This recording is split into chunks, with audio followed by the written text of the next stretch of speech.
the weekly press briefing of the Kosovo Specialist Chambers, where we aim to provide journalists with an update on the latest developments at the court and the opportunity to ask questions.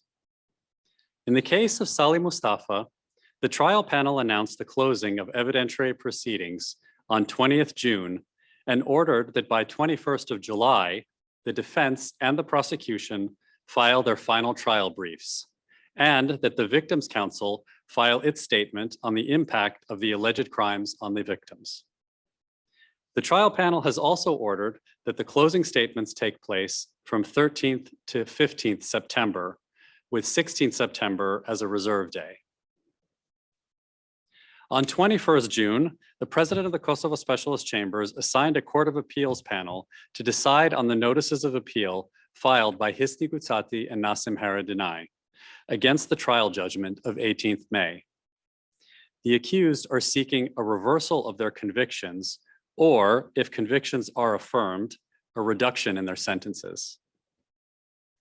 In its judgment, the trial panel found both accused guilty of intimidation during criminal proceedings, of violating the secrecy of proceedings, and of obstructing official persons in performing official duties.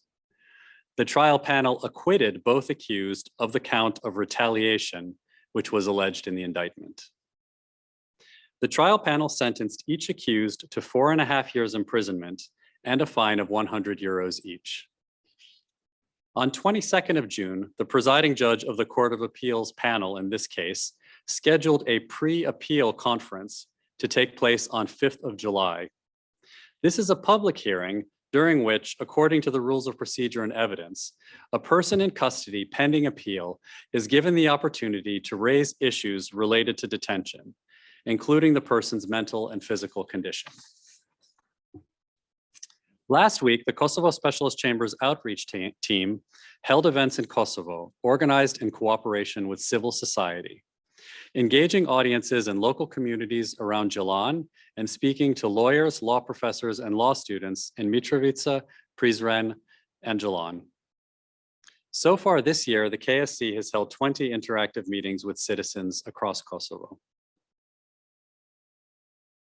And if there are any questions, I'd be happy to take them.